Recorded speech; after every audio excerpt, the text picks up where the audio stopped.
3 weeks of the season, people were talking about DAK like he was a possible MVP. But after back-to-back losses, including Sunday, when Dak Prescott threw 3 picks and the Cowboys lost to the Packers, things have a different feel right now in Dallas. This week, though, perhaps a get-right game. They've got the winless Jets. For a report on the Jets, let's go to Kim Jones.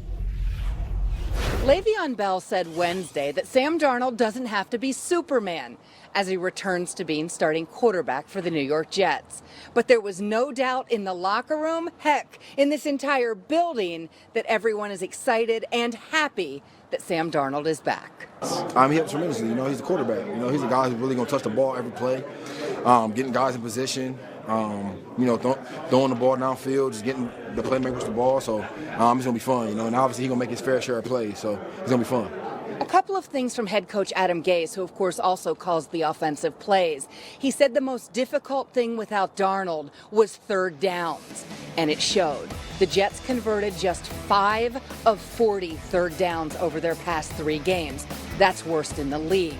But now, with Darnold back for Sunday's game against the Dallas Cowboys, the entire playbook is open again. That's good news for Gase, Darnold, and they hope the entire Jets team. Tim, thank you. Back to the Cowboys now. First 3 weeks undefeated. People talking about the best team in the NFC, possibly. Last 2 weeks, they are over, although the competition stepped up. They lost to the Saints and the Packers, 2 teams in our power rankings, top 5. So something to factor in there. But, JJ, Cowboy Nation needs to feel good about themselves. Yeah, no need to panic right now. Why? Absolutely no need to panic. Listen. Turnovers. When a coach comes in the room, the first thing he says is, we have to win the turnover battle. The first 3 weeks, that's what the Dallas Cowboys did. They turned the ball over 2 times in 3 games. The last 2 games, 6 turnovers in 2 games. That is not winning football. And when you go out here and you watch the Dallas Cowboys, some of these turnovers are coming at crucial times in the game where they can make runs to possibly change the outcome of the game. If you go into a game, no matter what the team is, I don't care if you're playing the Jets or the Green Bay Packers, if you turn the football over, you are not going to win the ball game. So the key for the Dallas Cowboys is to get back to who you were those first 3 weeks. I don't care who you were playing. Get back to who you were, taking care of the football. That is the running backs, that is the quarterbacks, that is everybody. Take care of the football. And if you do that, you will have a chance to bounce back and win some ball games. Well, they want to get right this week because next week it's the Philadelphia Eagles and the Dallas Cowboys. That one could be for supremacy in the division. Lindsay?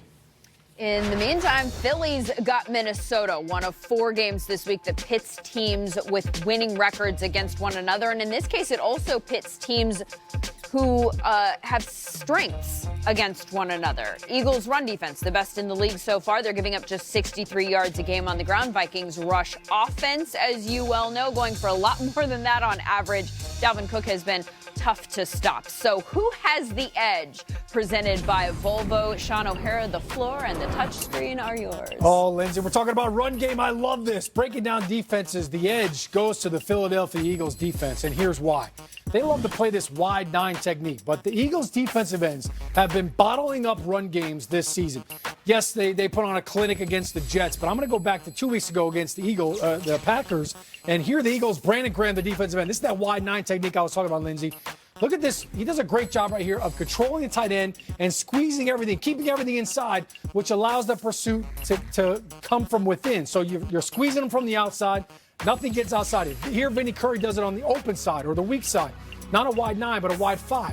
Look what he does to David Bakhtiari right there. Turns his shoulders. We call that bookending the tackle. And he's squeezing it for Josh Sweat to come down here and say, nobody.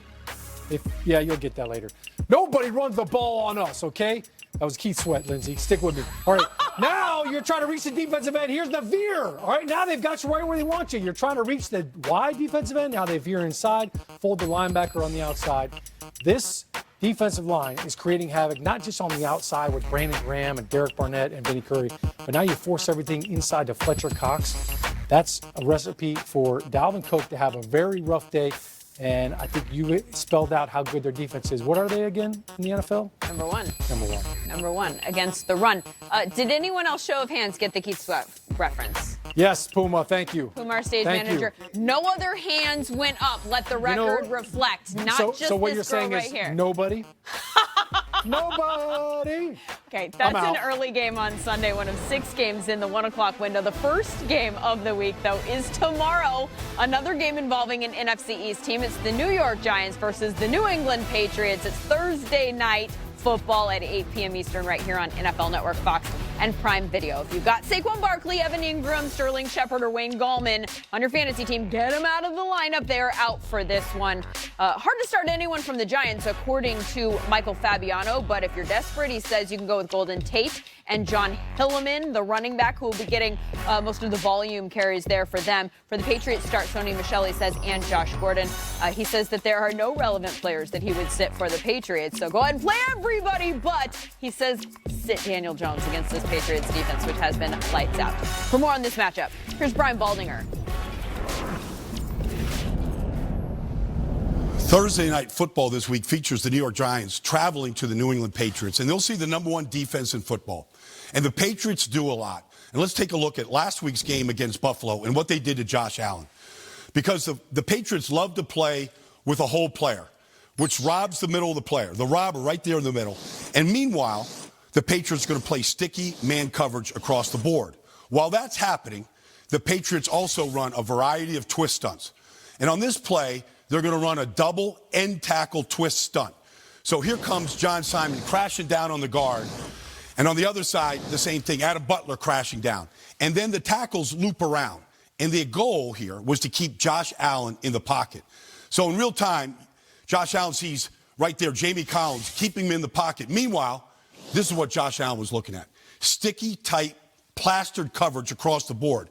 No place to go with the ball. And now Josh Allen's trying to buy some time, and eventually he's sacked. And the Patriots lead the league in sacks right now. So Daniel Jones is going to be looking at that defense this week, and he's going to have to throw from a lot of dirty pockets like he did last week against the Vikings. And I thought from a dirty pocket, he made this throw to the rookie, Darius Slayton, hitting him right between the 8 and the 6. And I think this week, Daniel Jones is going to get really tested by the league's best defense. Man coverage, a pocket that's going to collapse around him. We're going to see what Daniel Jones looks like against the league's best defense this week. And that's just a page out of this week's playbook. After the break, Kurt Warner's weekly. I know what's up, man. Your boy is back. Garoppolo throws end zone. It is caught by Dante Pettis. We built that. Let's go. Let's go. I love adversity. All right, boys. Got to score to win. Touchdown, Todd Gurley. Touchdown, LA. That was just a double jab. All right, we're going to go for the knockout later. We might get it back to you. Stay ready. No! You're Huge NFC West matchup in the afternoon window on Sunday, one that could put a lot of points on the board, one that has in past meetings. Niners and Rams averaging 64 points a game in their last 4 games against one another. That makes it the highest scoring division rivalry in the league. And that was when the Niners were a bottom half offense. They are not that this year, MJ Acosta. That's right, Lindsay. Actually, the 49ers right now are the second highest scoring offense in the league. They also hold the top rank in rushing as well. But that ground game will need some adjustments ahead of this LA trip. Head coach Kyle Shanahan confirming today that right tackle Mike McGlinchey will be out 4 to 6 weeks. McGlinchey will be getting his knee scoped on Thursday. Remember, San Francisco is also down their starting left tackle Joe Staley with a leg injury. Coach says that the tight ends will be looked at to continue to step up in run blocking, especially with fullback Kyle Juszczyk out with the knee as well. Coach said today that Juice is one of those guys you just can't replace, calling him, quote, one of a kind. This hasn't hampered spirits or confidence in the 49ers locker room. I spoke with several players today. They said they know they have guys who can always go. Now let's head to Thousand Oaks and check in with Steve White with more on the Rams. Well, thanks a lot, MJ. We just got some late-breaking injury news as Rams running back Todd Gurley did not practice today with a quad injury. Now, we only got that from the injury report. Head coach Shaun is speaking while I'm here giving this report, so hopefully later we'll get an actual update on the severity of the injury, the leg of the injury, so we don't know if it's on the same left leg where he's had knee issues or if this is going to be problematic in terms of his playing status. Again, we'll try and update with you because this just came down.